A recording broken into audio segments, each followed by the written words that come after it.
right, I will call the meeting to order. Please join us in the Pledge of Allegiance.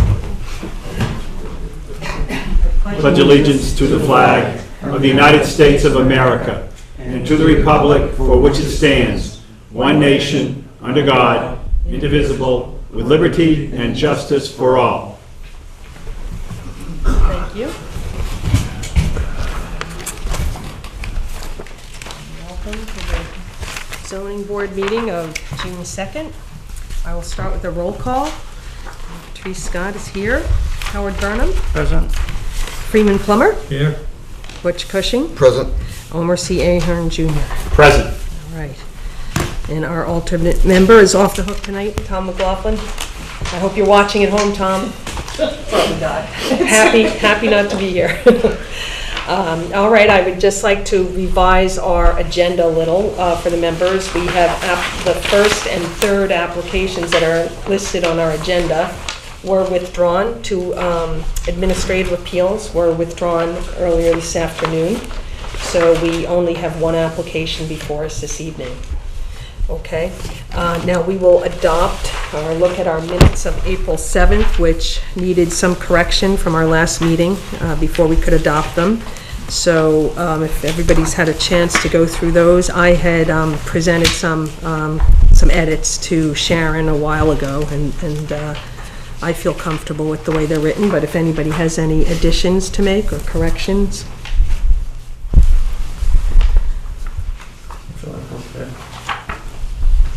Make a motion, remove the minutes as corrected. Okay, do I have a second? Second motion. Okay, all in favor? Aye. Aye.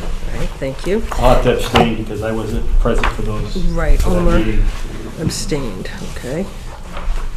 All right, and now April 21st, we have the edited draft. I just had a comma in the first bullet under the minutes from April 7th. Under the second line, as recused on the March 3rd, 2015 minutes, comma, not absent. We wanted to clarify that when Omer had been recused, he was not simply absent from our meetings previously. And on the bottom, I believe it's a clerical error on the second of the last line is to effect, E-F-F-E-C-T, a structured resolution. Other than that, I didn't see any problems.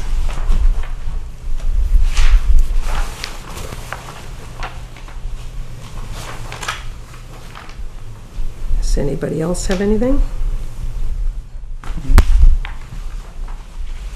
Madam Chair, I would make a motion that these be accepted. Second. Okay, all in favor? Aye.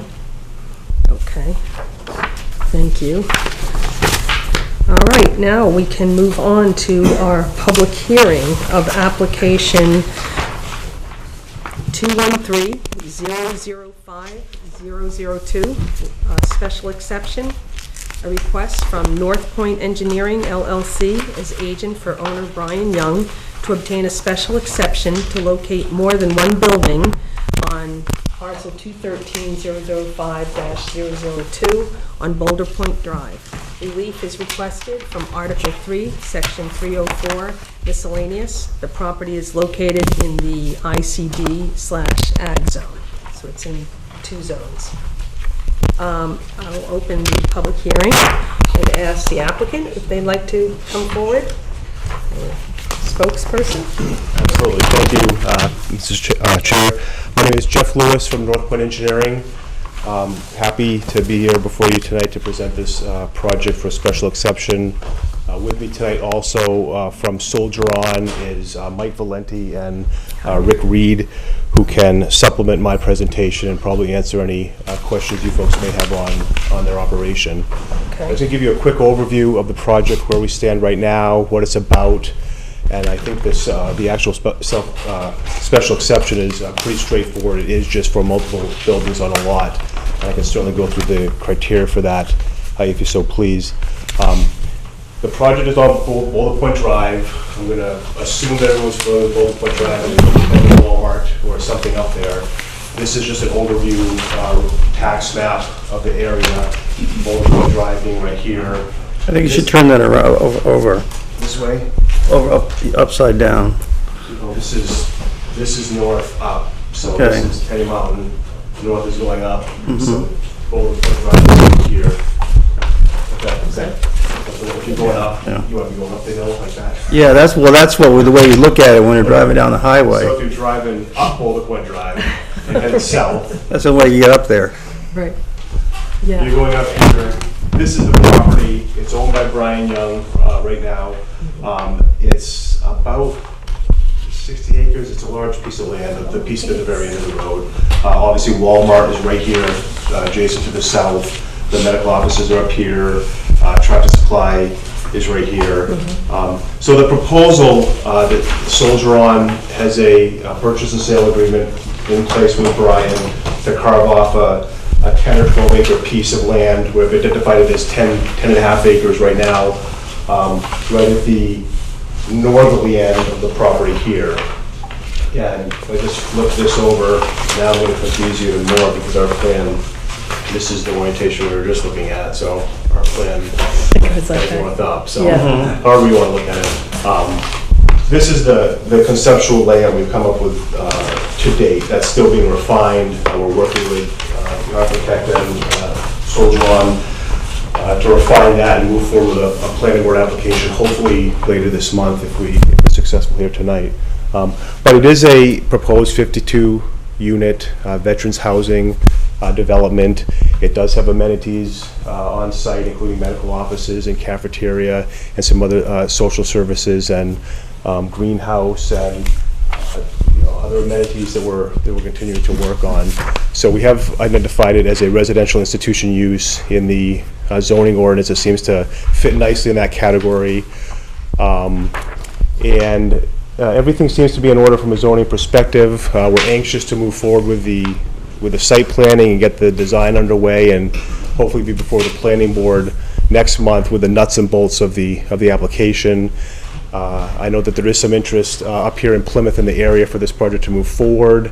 It would be a funded project, so if they're successful this summer, this month and next month through the land use boards here, they'll be pursuing their funding applications. And if they're successful with that, they'd be looking to move forward next year with this, I believe next year with this project. So you wouldn't see any construction probably until next year this time or thereabouts. But it does seem to be a good fit, a good use up there. It's kind of tucked away at the end of Boulder Point Drive right now in a lot that's looking for something to happen on it. And the only zoning issue we do have is this multiple buildings, which it seems that any project in town that has multiple buildings needs to have this special exception.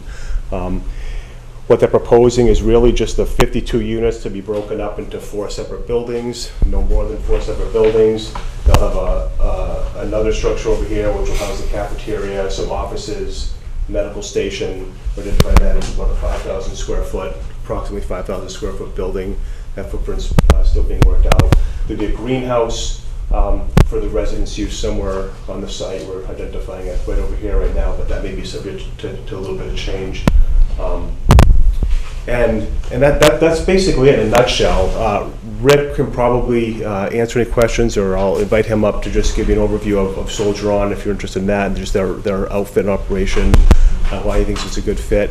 And then if you would like me to, I'm happy to go through the criteria. I would like to point out before he speaks, I did submit, share and hand out to you folks a letter just today. We did have some miscommunication between my office on our part and Soldieron as to the specific use, and we had mentioned the term transitional housing in the application. I just want to go on the record as saying that they're not considering this transitional, they're considering it permanent housing, and the letter addresses that. Rick can maybe speak to that. I don't think it changes anything that we're here for tonight, just something to put on the record. And I don't know if I handed out, we do have a sketch. Did I give you this? No. I'll just pass it. I just have a few copies of this. This is just this rendering that Mike prepared. I believe this is similar to one of the other projects that you've done. Just for this project. For this project, okay. So this is pretty much the similar to what we presented to the planning board. Just a couple of those, just so you can get a look at what the typical unit, what a typical building would look like. And then I'll turn over to Rick right now and then answer any questions you folks have. Good evening.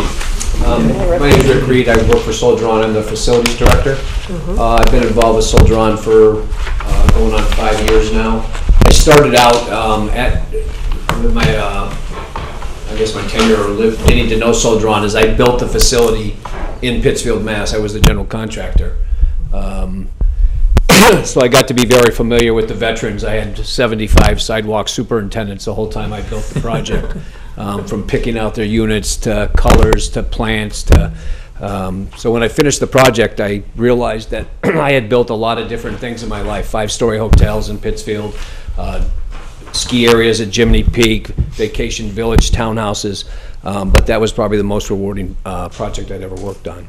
So I applied to Soldier-On because I knew they were going to be doing some future development, and actually came to work for them in February 5 years ago. One thing that was important to us was that everybody understood that it wasn't transitional. Our goal with these projects is to take formerly homeless veterans and take them from homelessness to home ownership, to actually put them in their houses, to give them a sense of value and things that they've worked for in their lives. So that was very important for us, and that's really what we try to achieve with these. The concept, as we mentioned, is a community concept. We try not to build in meeting rooms and conference rooms. I don't have them in my house. You know, you probably don't have them in your house. You may have a home office or something like that, but really that's not what it's about. Our services are taken to the veterans where they live. If we have the counselors, if the case manager lives on grounds, he goes to the veteran's home and actually deals with the veterans in his surroundings. If the doctors that come on actually go to our facility, go to the veteran's house where he lives. If they can't provide the services there, we provide the transportation and we take them to where they can get the services. So it's really a unique program to get the veteran back on his feet and get him, back into society. As you mentioned, a lot of projects, we pay taxes. They pay taxes to the towns and the cities, which is different from a lot of programs that come in. The letter, again, I guess describes a lot of things. I think that was important to get that through, and if anybody has any general questions, I'd be glad to answer them. Well, when you talk about taxes, so you're paying the same taxes that I would pay on my house, for example? Yep. We paid whatever the School state in tax. town. Yeah. Okay. Obviously, we have no bearing on the school because there's no children live there. It's an independent veteran, but yeah, if that's what's required, so we've done. So these are single-family homes? These are all one-bedroom units, yes. Probably And- 500 square feet or less. Okay, that's what I was going to ask, So- 500 square feet for the So whole thing? a veteran and their spouse or companion could live there, This correct? is all single veterans. All single? Yep. Okay, Male population. okay. And what about kitchen facilities? So the kitchen facilities, what we've learned when we built Pittsfield, we built them with full kitchens. There's, full-size stoves and ovens and microwaves. And probably of the 39 units we built, maybe 5 guys have cooked a turkey or used an oven. So we've actually gone to a cooktop and a convection microwave. They can bake in it. It gives them really what they can do. The cafeteria in Pittsfield, the chef prepares a lot of meals. I'm sure some of that might be similar here. They'll be preparing some meals that they can partake from there or package up and take back to their units. So is there a cooking a cafeteria on Well, premises? again, I just heard that tonight. I know that sounds like, and I don't know exactly what this may be the pretense originally. I don't know if that's what the future is for that. So I know they all have individual units and cooking facilities in their unit. Okay. Do some of these vets will transition into the workforce, you think? Yes, Yeah. I would imagine. Where we are in Pittsfield, we have some veterans that work at transportation. There's a BRTA facility which actually just started a veteran transportation in Western Mass. We have some guys that are down there that are call takers. I have some veterans that drive for cabulance companies. I have some veterans that work in restaurants, dishwashers to servers to. So yes, some of them are frail and elderly, but some of them are quite capable of working, and they will go into the workforce. Can you explain the share process, the share they talked about in your letter? Oh, as How far- a veteran advisor gets a share? So the way Pittsfield works is obviously they all own 1/39th, if you will. There's 39 units. So the rent that they pay takes care of the facility, pays all the electric, pays the gas, pays the water bills, pays the taxes, whatever. If there's, whatever's left at the end of it is a share. They divide that by 39, and it goes into is the way I believe it, I understood it. Okay. And then when they leave, Soldier On can buy that back, or they can, Soldier On owns the facility, so they'll buy that back, turn that unit over. Again, it's their choice to leave, or in the situation that we have, I mean, the veterans, some of them have no family. That'll be their resting place. That's where they'll die, and then they'll. So when you talk about a share, Soldier On would buy that share back, and if they have a will, it might go to the next of kin? It'll go to the family member. Okay. The reason why it's all targeted towards males? I don't, other than, I think statistically, because we run a women's shelter in Northampton, typically women with children and women in general seem to have more benefits open to them, and seem to have we have a hard time, we have a 12-woman facility, and we have a hard time getting 12 women in that transitional. It's a constant gathering, and we're typically always down. So for some reason, it seems like women don't find themselves in a homeless situation that often. So it's just there's a greater population of men.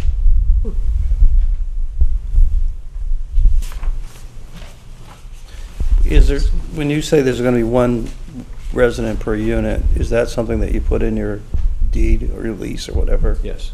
There's a whole, obviously there's a board. Every Gordon Mansfield is what the one in Pittsfield is, Gordon Mansfield and Pittsfield. There's a board, there's a member board made of the veterans that live there. The veterans maintain the place, other than, I mean, if there's electrical that they can't do or plumbing that they can't do, that's where we get local subcontractors involved, and they take care of it. But basically the veterans do the snow removal, they do the maintenance, they do the upkeep, they change the batteries and the smoke detectors, they do the fire extinguisher inspections, they do, a lot of stuff to keep track of the records. So they'll basically maintain that. Do they smoke in the units? They can smoke in the units, yes. Okay. I mean, again, this is their unit. That's their home, right? Right. And is it two-story here? Or is this just a? No, they are two-story. They are. And so that's one home within 500 square feet? So that would be, let's say for instance, and I don't know, Michael, you probably know, Michael has a little bit more, Michael has been involved in the design of this. This is Mike Valenti. Hi, Hi, Mike Valenti. I'm the architectural designer for Soldier On. Thank you for having me tonight. The units themselves are about 500 square feet. The first floor will have its own set of units, and the second floor will have its own set of units too.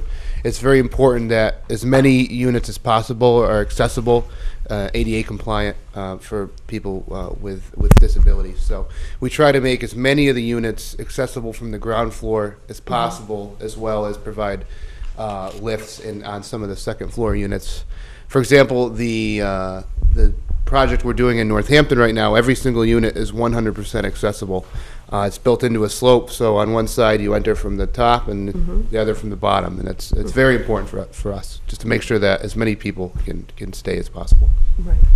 Okay, well, thank you. So it's an upstairs or individual units and downstairs? Yeah, we've always maintained the idea that the veteran needs to have an identity with his own unit. So as opposed to something like a high-rise building where you walk in and get in an elevator and go up to a stereotypical hallway, every unit gets its own entry, its own porch, its own feature. So you actually can, feel as if you own a home instead of four walls. So I think Right, that's it's very important. attractive looking Thank from you. the outside of the facade. We have some two-story buildings in Pittsfield.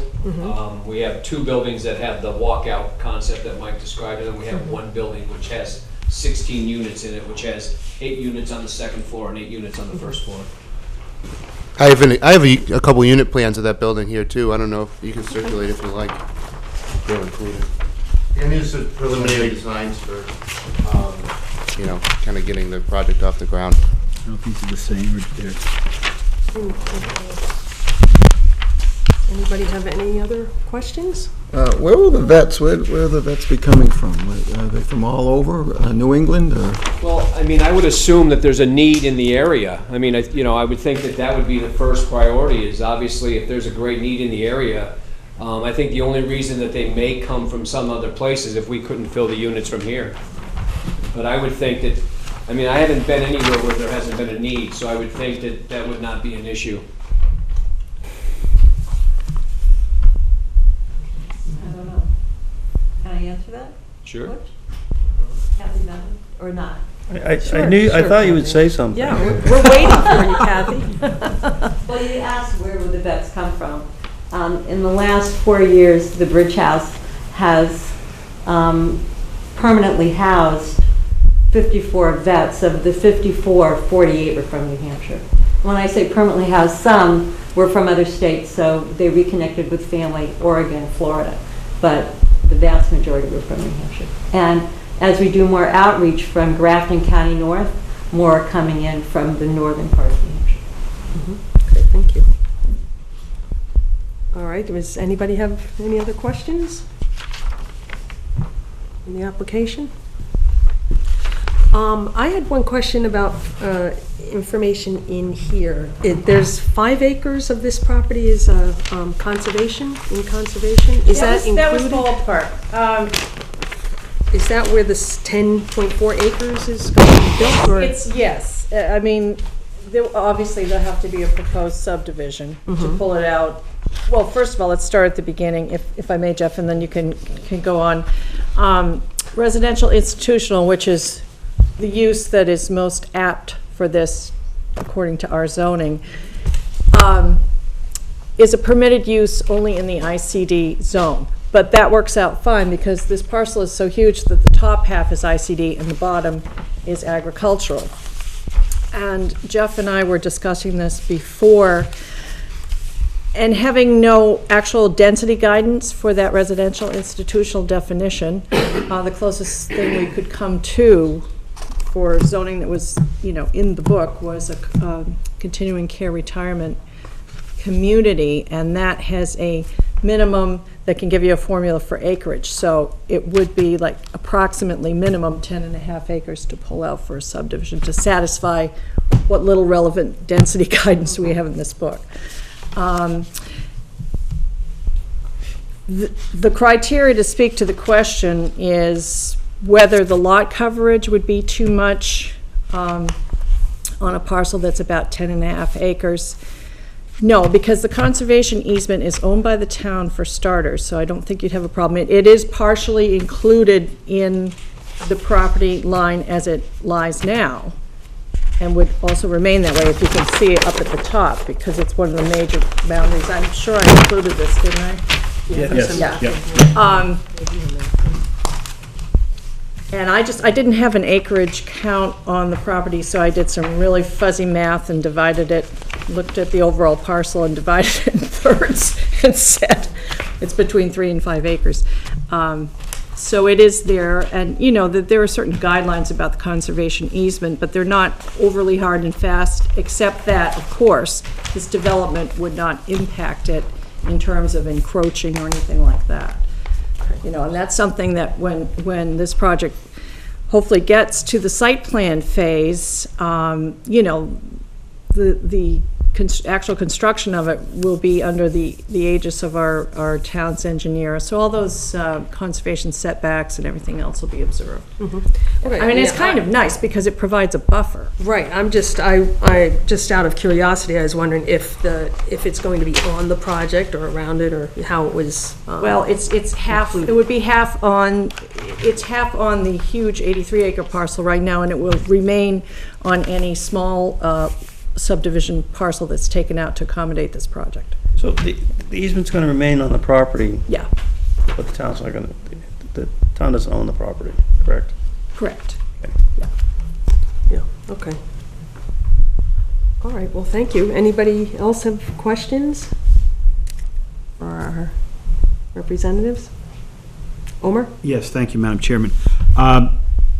The planner just mentioned that the property here is in an agricultural zone. Where you're planning on putting this is going to be using up some good agricultural land? No, actually, the property, excuse me for interrupting, but just for clarification, the property, as is often the case in Plymouth, straddles 2 zones. Okay. With the ag land being the lower portion, which would not be impacted by this project. The southerly portion. Well, it depends if you turn the map upside down. Right. It depends on how we're orienting ourselves. The upper portion is it, yeah, the portion that is being accessed and subsequently will be subdivided out would be totally in the ICD zone, industrial Okay. commercial development. Right, so- And this use is allowed in there for some reason. Right. It's allowed in the ICD, but not in the ag zone. That's what we wanted to clarify. Right, Okay. and I think Brian Young is growing a lot of rocks there because it's a gravel pit right now, so that's his And I think if you contribution. drive up there, and you'll notice where they did some clearing. Yes, The yes. trees that I would say would be north of this, I guess, that's in the ag zone. Those trees are in the ag zone. I'd have to go look. Yeah. I'm not sure where the line is, but it's a ways down. It's a ways down, yeah. I know we maintained the use of mostly the gravel area as it was already level Right. and appropriate for development. I don't think there would be any trees or anything affected by the project. Okay, anybody else? Any questions? All right, well, thank you, gentlemen. Very much. Now, I'd just like to open up the floor to anybody who would like to speak in support of the project. Sure, please identify yourself. I'm Jeff Brown, and I'm on the board of Bridge House. And speaking to what Kathy had said earlier, we've seen over the years a very strong need, and this use will help support that very strong need and provide some housing for veterans in a dignified manner. These guys are really the pros at it. They've done a beautiful job, and they've got several other projects underway.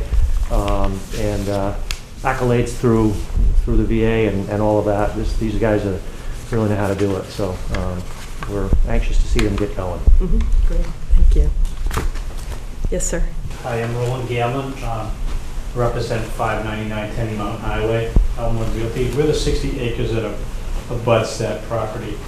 And just for the engineers, you guys approved this, just a note in planning when they bring their site plan in. But since that development on Boulder Point has happened, we've got a lot of drainage that's come onto our properties and created a lot of wetlands on our property. I want to make a note that they have the proper type of drainage for their site so it doesn't come onto our property more than it has.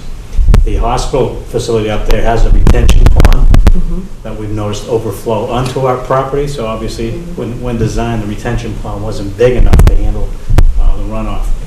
We've since had, in the past 3 months, had a engineer go up to the site, a wetlands engineer, and give us some markings because we're looking at doing some development ourselves in that property, and found quite a bit of extra wetlands that had developed over the last 5 years than when we originally bought the property 15 years ago.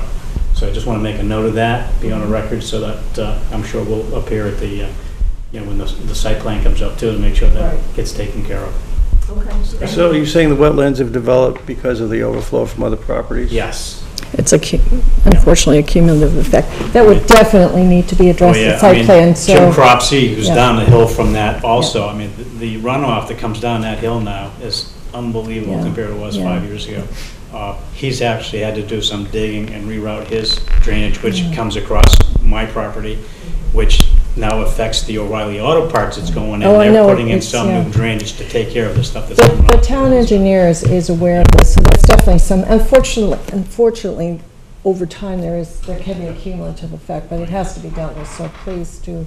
Absolutely. Make But just sure. we just want to make a Yeah. note, because, I mean, we're looking at developing, and, every piece of wetland just carves out that Right. piece that we Right. can't develop, so. Right, okay, thank you, sir. Anybody else? Okay, is there anybody who would want to speak in opposition to the project? Or anybody that has any neutral comments? I have correspondence received from Michael McGinley, who was a previous owner of some of the property up there, specifically the tractor supply lot and points down the hill. And it says, as a landowner on Boulder Point Road, but not as a direct abutter, I wish to offer that the intent and use of the subject property as presented this evening, CBA, will indeed be a most positive asset to the Plymouth community, and I support this proposal. Okay. All right. Anybody else like to say anything? And I will close the public part of the meeting. Thank you. Okay, why don't we start by making some findings of fact? Madam Chairman, if I may, procedural matter. I had attended a number of informational meetings for this project over the last few years. When I was the county commissioner, I was invited to some meetings, but I just want to give full disclosure that, I've attended some informational meetings, but I don't think that's why I had fewer questions to ask, because I've been attending a lot of those meetings, but I don't think it affects my ability to be objective in my decision-making here on the zoning board. Okay. But if somebody has a problem with that, I'd like them to at least know. This is site-specific to this specific site. Right, so I think that's should be fine. fine. I attended town meeting and I heard conversation about it too. So, that's great. All right, so let's start with some findings. As stated by Bridge House, is a need in the community. Okay, need in community. Noted by number of veterans appearing or housed at the Bridge House over the years. The lot's adequate size for the density. Lot is adequate. anticipated. There's no public opposition to the, Okay. No public opposition. Project intends to be built on 10.4 acres. As a minimum, it could go bigger. Built on minimum of 10.4 acres. I think we should put in there, pay property tax. About development, will pay property taxes. Where they're, in reading this over, where they're not going to be having a lot of vehicles up there, and there's, the medical services are up in that neck of the woods, the Walmart down there with the pharmacy. I don't see an awful lot of extra traffic congestion in the area caused by There's this. 2 traffic lights into that area. Okay. Yes, there are, yep. Will not increase traffic dramatically. And location is good due to proximity of healthcare, of health and medical services. I'd say easily accessible to emergency services. Due to accessibility, okay. Medical services. I don't know if we put this in the finding of facts, but somehow we should note that there was a drainage issue brought up about. Right, I think we should do that at the end to make sure, with conditions. I'll have it. I mean, it will be You paid can't- attention to by the planning board. We'll put a but- notation, you can't condition it, but that will Right. prompt the planning board to see it, and I'll bring it up anyway, so. Right, yeah, that's definitely, will be brought up at the planning board level. And we appreciate the citizen coming forward and highlighting that.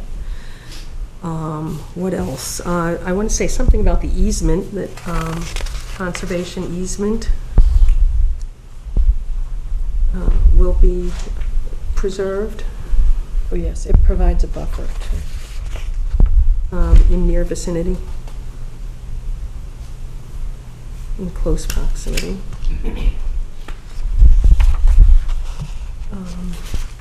Won't be calling on a whole lot of town services. Okay.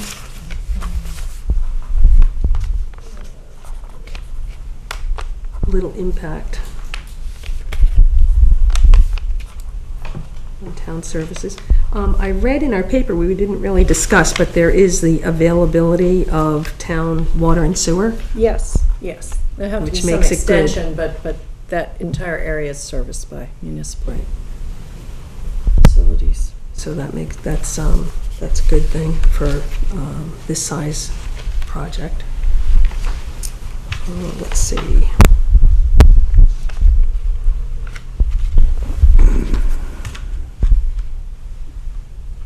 Anything else? I think we should say something about the housing, the complex will provide dignity to the residents. Mhm. Let's see, how about individualized?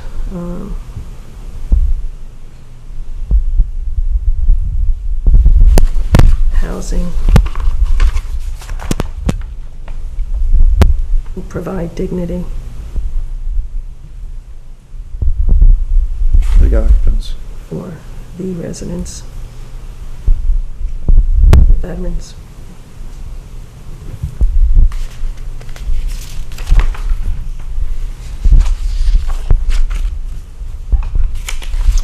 Okay. Is there one other thing? Just wanted to make project will be built in the ICD zone, right? Be built in industrial commercial zone. Okay. Anything else? All right, I think we can go down our criteria now. Number 1, the proposed use shall be only those allowed in this ordinance by special exception. True. True. True? True. True. Okay, and I had that written down. I just wanted to note the section of our zoning ordinance that applies there, the residential institutional. I had it on my other one. Yeah, I that's think. only as a definition. It's page 14, actually shows, so page 14. I just want to refer to it, let's see. Article 3, Section 304, miscellaneous. Yes, that's what it is, Article 3, Section 304. Section 304. Okay, the specific site is an appropriate location and of adequate size for the use. True. True. True? True. True. Okay, that's unanimous. Number 3, the use as developed will not adversely affect the character of the area in which the proposed use will be located. True. True. True? True. True. Okay, do we want to provide a rationale that it's located in the ICD in close proximity to medical services? 4, there will be no nuisance or serious hazard to vehicles or pedestrians. True. True. True? True. True. True, okay, and we specifically noted that there will be little impact on additional traffic in that area, and that we have sufficient lights and traffic flow currently.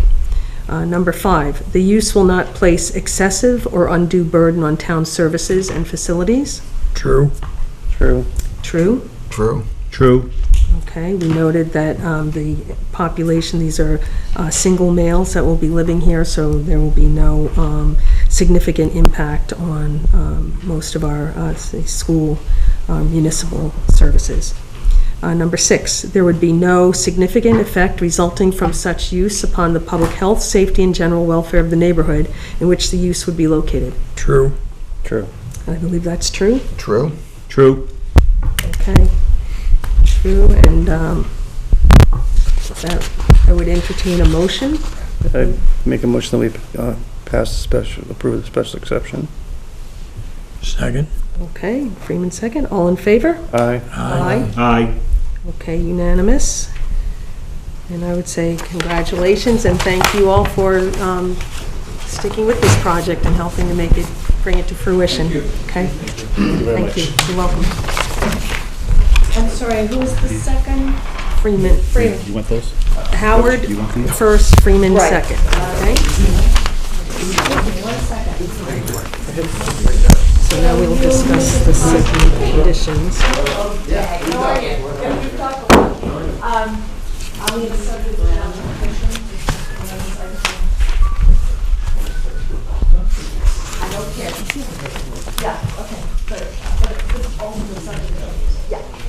But it's pretty easy. Thank you, Joey. Thank you.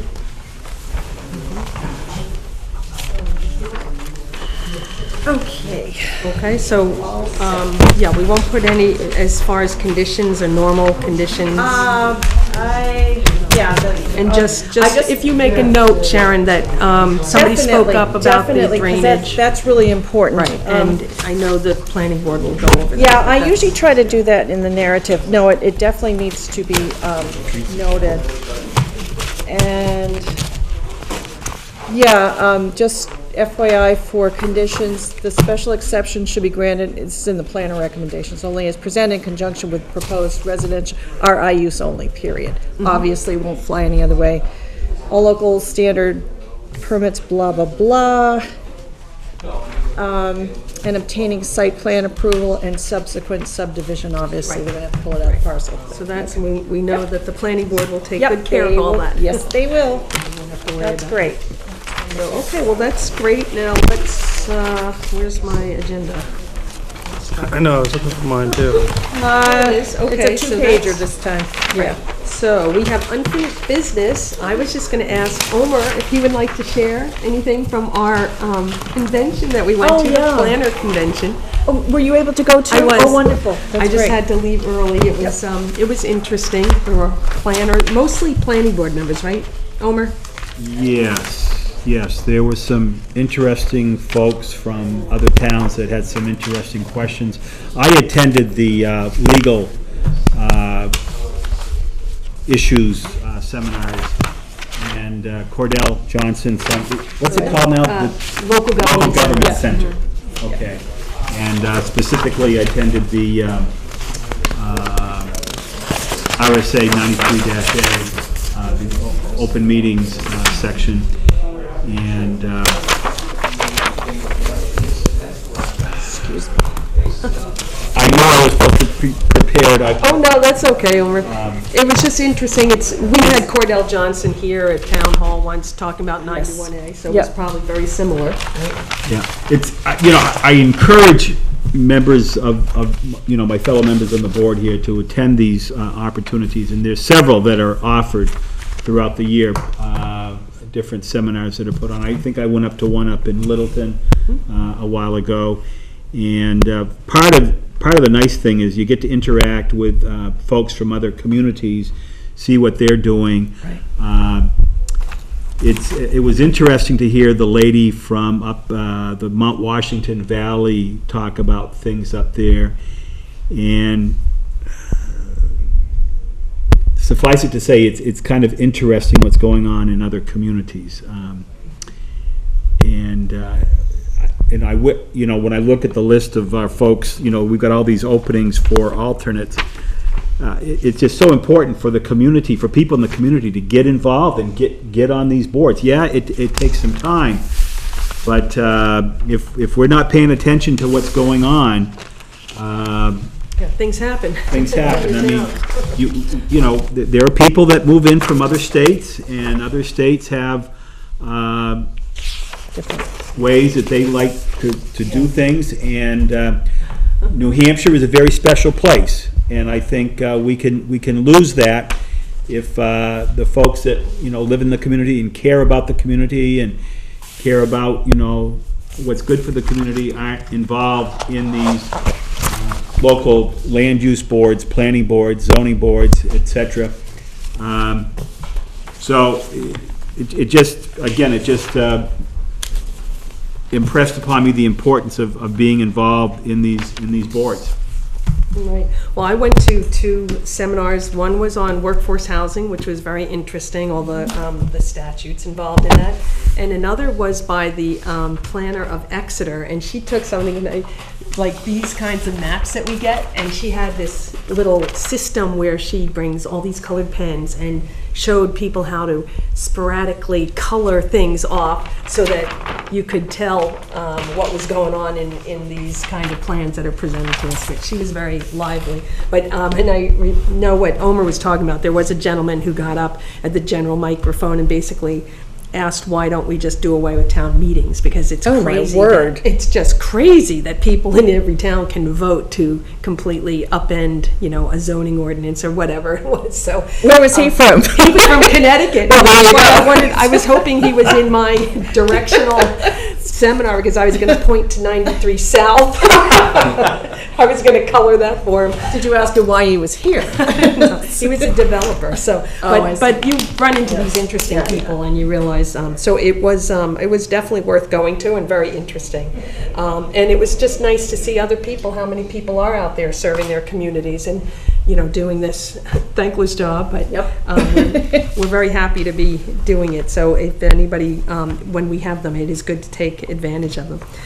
But okay, so any new business that we have? I just want to address, it's actually unfinished business, but I did go back to the roster? The roster, the appointment roster, and there was a clerical error on there, an inadvertent clerical error. We have various people doing things, and sometimes they don't always understand what it is, so best effort. But the rosters I enclosed in your packet are corrected. So everyone does not, their appointments do not all run out the same year. I mean, there are 3-year appointments and there's only 5 of you, so you're going to get a little overlap. But Howard's the only one this year that needs to come and submit a letter for reappointment, and we certainly hope he does. Howard. Right, so is that, this is where I kick him under the table. Yeah.